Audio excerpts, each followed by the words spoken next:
You ever run barefoot out there? I have.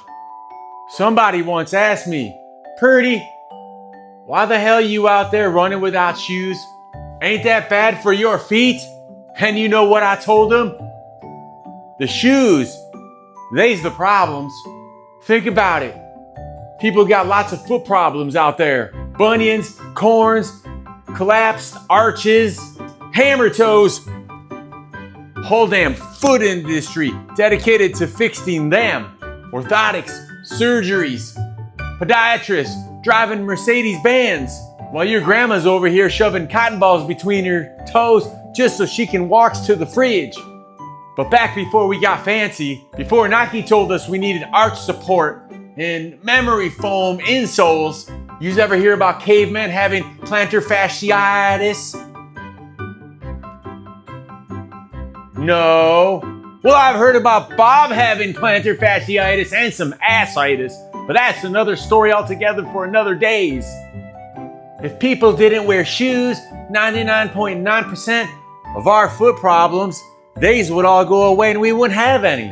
I asked my mama once, if God is perfect, then why didn't he make us with any damn shoes? She said, God don't make mistakes, boy. Oh, really? Then why did he make Florida? And Joe Biden and Donald Trump?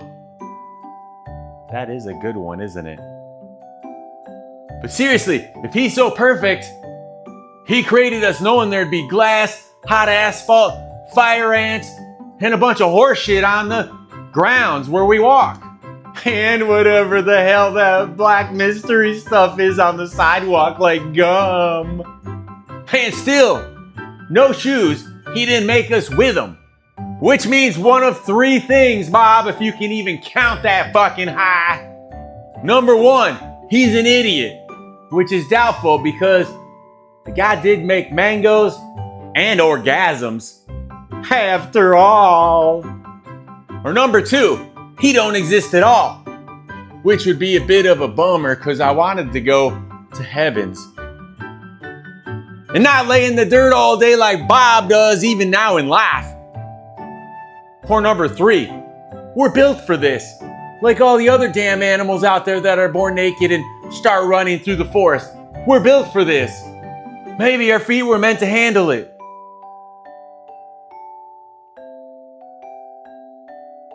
Maybe if we started using our feet from birth instead of sitting on the couch like a bunch of fat asses, maybe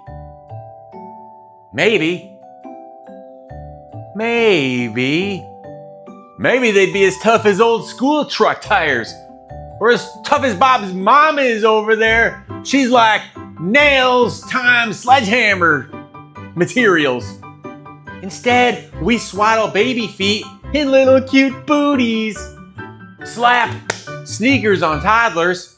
Force kids into school uniforms with tiny black shoes that make them walk like corporate drones from the age of 3. Well, I know it's 5. I just said 3 because I know you can't add. And just like that, we're addicted. That's how they get us, folks. Maybe God's not the problem. Maybe it's them capitalists.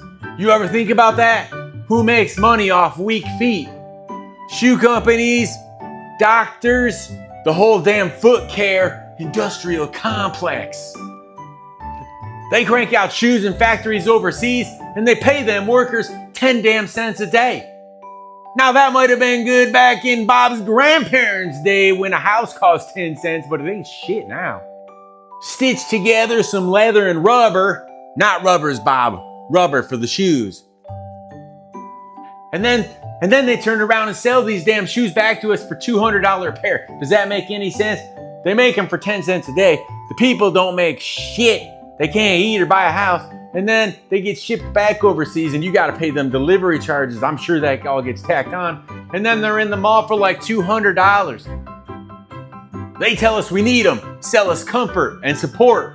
Sell us the idea that without these fancy smancy sneakers, we'll break down, collapse, and be less than what? Less than Bob? Well, you can't ever be less than Bob. He's about as less as the less can get. Think about it. Who taught you that walking barefoot was dangerous? Was it science? No. Was it history? No. It was a commercial. So, either God is the father of all capitalists and bankers, or he don't exist. Either bankers don't exist, or God don't exist. Which is it, folks? Bob, you don't even have an opinion because you don't got a brain. Well, I'll tell you one thing. Bankers, they's real, and they're fat. Not just their stomachs, but their wallets. Schmoozers living in penthouses in New York City, sipping imported whiskey while they count all the pennies that they stole from your grandma, selling her some cushions for her feet soles. But God, I ain't seen him damn yet. He's somewhere hiding up in the clouds. He's invisiblers. And now, dear viewers, it's time for you to do the Lord's work. My children, as a disciple of Father Shame on You, also known as Father Florida, it's time to cast away the false prophets and unfollow the unworthy. Reject the distractions of the algorithm and all the bikini girls in Florida, which actually Bob does get distracted by, even though he doesn't have a brain or a second brain between his legs. The only righteous path is to subscribe down here, to like, and to comment. And whatever else you do, Bob, you can just do it below the table so the good folks out here can't seize. Thank the goodness of the Lord. To spread the good word of this channel. All others, unsubscribe. For all these other channels out here, they lead yees astray.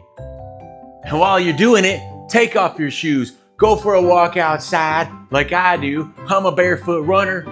I run in the middle of the road at nighttime. And who cares if people give you dirty looks? At least you're doing what's natural. I mean, what's the worst that could happen? I don't know, Bobby. None of that stuff's gonna happen to them. What happened to you? You fell into a gator's mouth and lost your foot. Goodbye.